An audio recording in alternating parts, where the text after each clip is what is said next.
Hey guys, welcome back to my YouTube channel. I'm Emma and I run Design by Emma, a branding and web design studio based in Manchester in the UK. So for today's video, I thought I'd go through the whole branding process from start to finish. So you'll see me doing a logo design, pattern design, illustrations, and then I'll also show you how it all comes together as well. I'm really excited about today's video. I've not filmed YouTube in a long time now, so this is a long time coming. And yeah, hopefully this process helps any graphic designers out there and any clients or potential clients that want to know exactly what goes into doing branding and doing a logo design. So I'm going to put the brief on screen now. So it's going to be logo and branding for a gift shop, crystal gift shop called Mystic Gems. As you can see, the deliverables are logo, pattern, colour palette, typography, and any other extra assets. The brief, this is quite a consistent brief in terms of what you would get if you was doing a branding for any sort of company. It just tells you the target audience, what they're looking for, what colours they might want to use and stuff like that. As you can see, it's quite a detailed brief in terms of deliverables, so I'm going to get right into it now. So the first part of the branding process is the research part. Now my go-to for any inspiration imagery, any photography or anything I want to use in my mood board is usually Pinterest. So here I'm looking for some crystal inspired photography and imagery. Remember, this is just reference imagery. This won't be used in the branding itself. And always remind this to the client as well, as you don't want them thinking you're going to be using their imagery on their website, for example, or their branding package. This is just inspiration to show the client what you can do with their brand and to just give them a bit of an idea in which direction you see the branding going. I really do recommend doing a mood board as your first step when looking at branding, as it makes you have a clear direction in terms of colour palette, brand aesthetic, and also you can add different illustration styles in there. If you add an illustration to your mood board or your branding, it just helps you give a bit more of a direction in terms of what the client likes and dislikes. So here I am looking for more crystal illustration imagery. Again, this is really good for the client to look at in terms of what they like and what they dislike. And again, it just gives you an idea of what direction you can take the brand in. Now, as well as Pinterest, I also like to look on Behance. I find the really cool features on there really good to look at.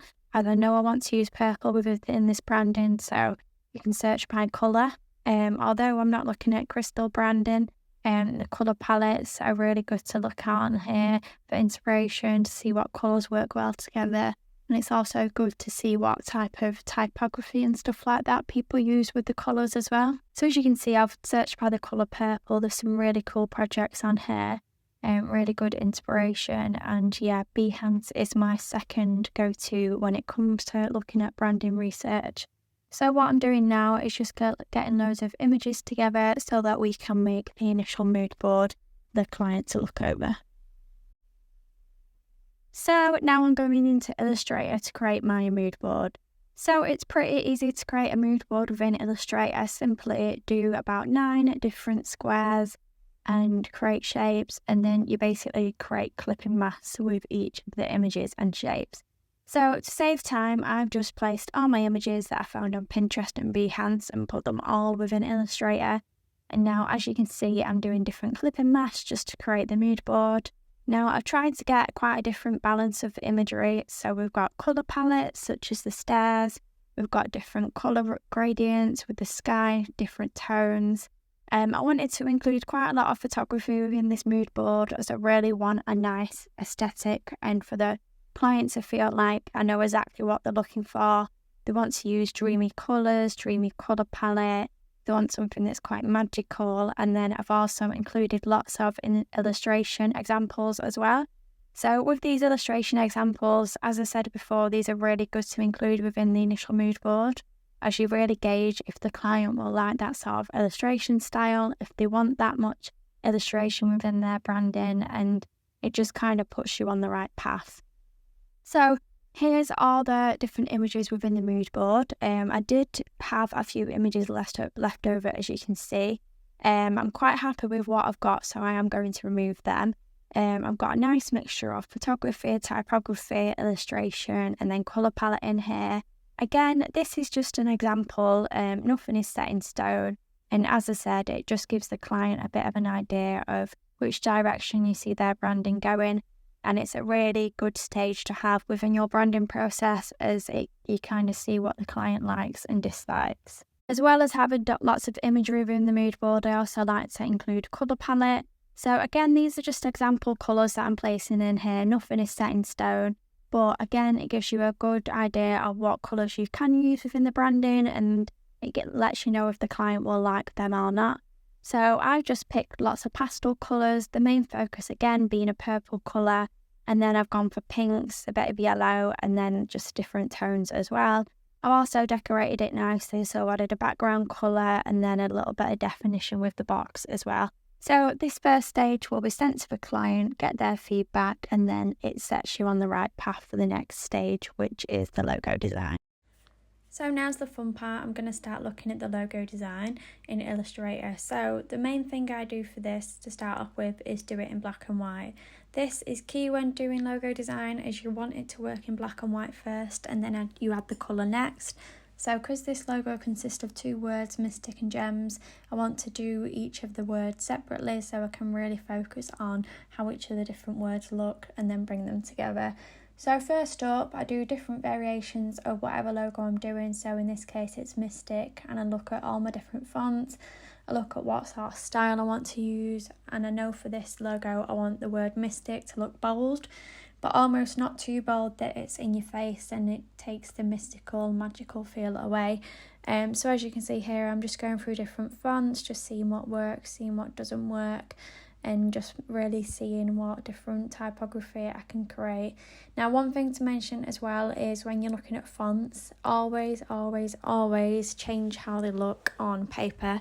So what I mean by that is you don't just type out a word and say this is a logo.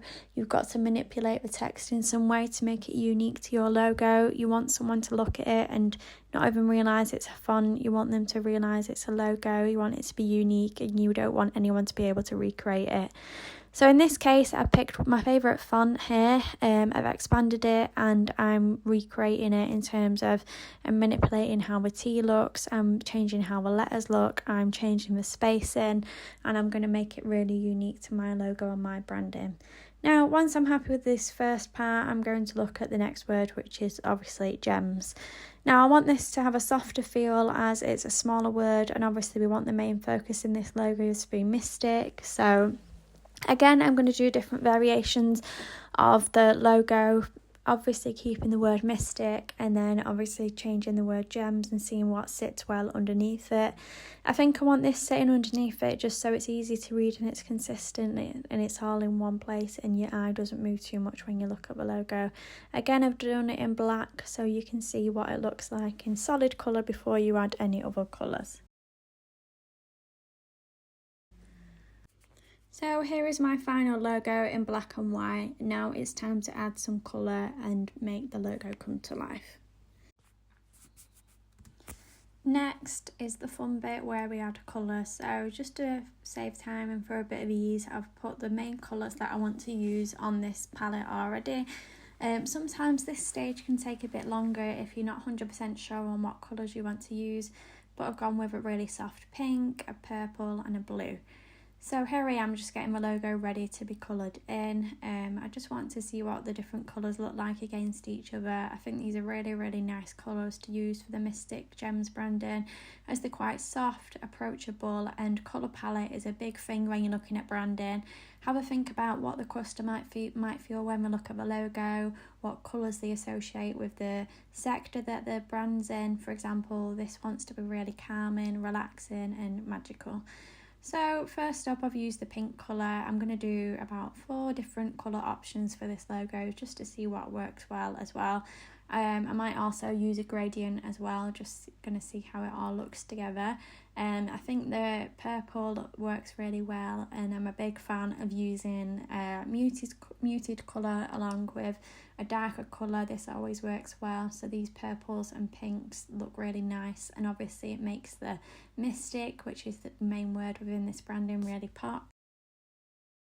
I'm going to look at a gradient as well. The gradients are really, really easy to use and do in Illustrator. You just select whatever colours you want. You can change the gradient shape, you can change the gradient direction, and just experiment with the different colours and stuff like that. If you've got any questions about gradients or anything, let me know in the comments down below. Sometimes these can be a little bit tricky to set up in terms of if you want it going over text.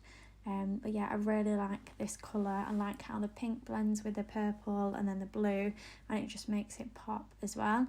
I've decided to do the gems in a different darker colour just to make it stand out a bit more. And yeah, these are just a few different options. I think my favourite one has got to be the bottom right, as it pops and it looks really, really nice. And I think the lilac colour works well as well.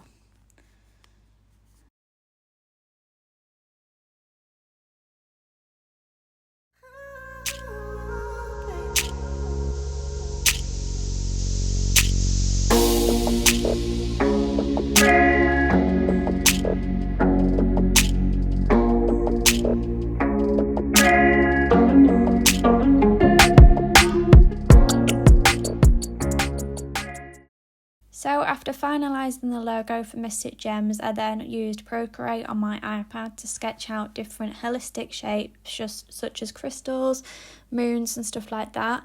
I find it easier to do this on the iPad rather than on Illustrator on my laptop, as you can get more fluid lines and it's really easy to erase the different shapes and stuff like that.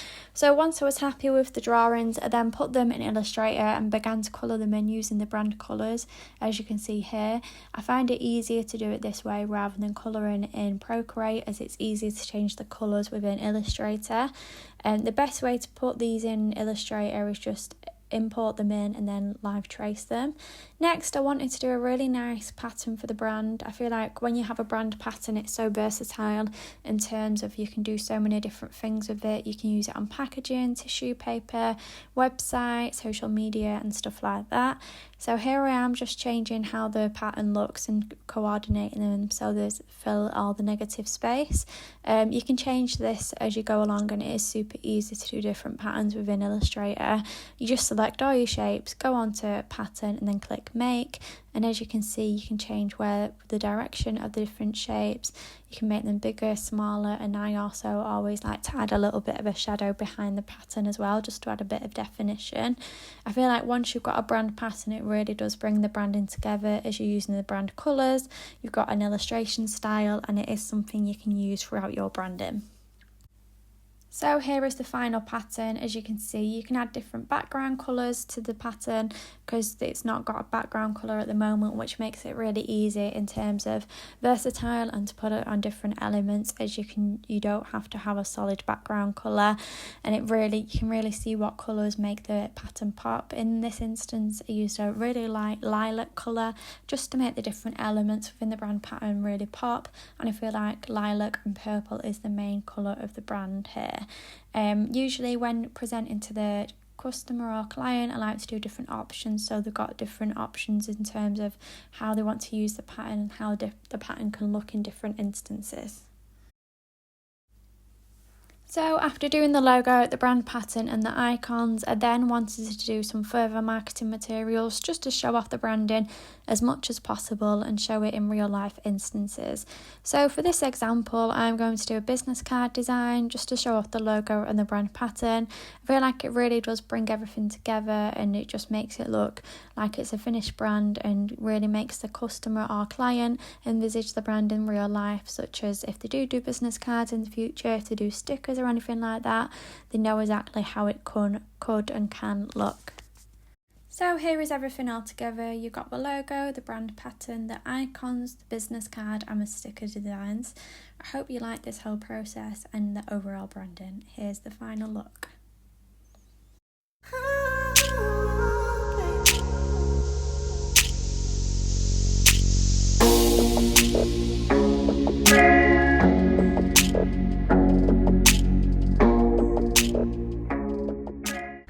That is the end of the video. I hope you like watching that branding process and it was helpful to you in some way. Let me know what other videos you want to see on this channel. I think I'm going to do a few more branding videos just to show you what it's like working on different types of brands and stuff like that. But yeah, if you've got any questions, please put them down below. Also, don't forget to like, subscribe, and make sure you come back next time. I'm going to be hopefully doing these videos weekly, and then yeah, we'll go from there. But yeah, let me know what your final thoughts are on the branding below, and I'll see you all very soon.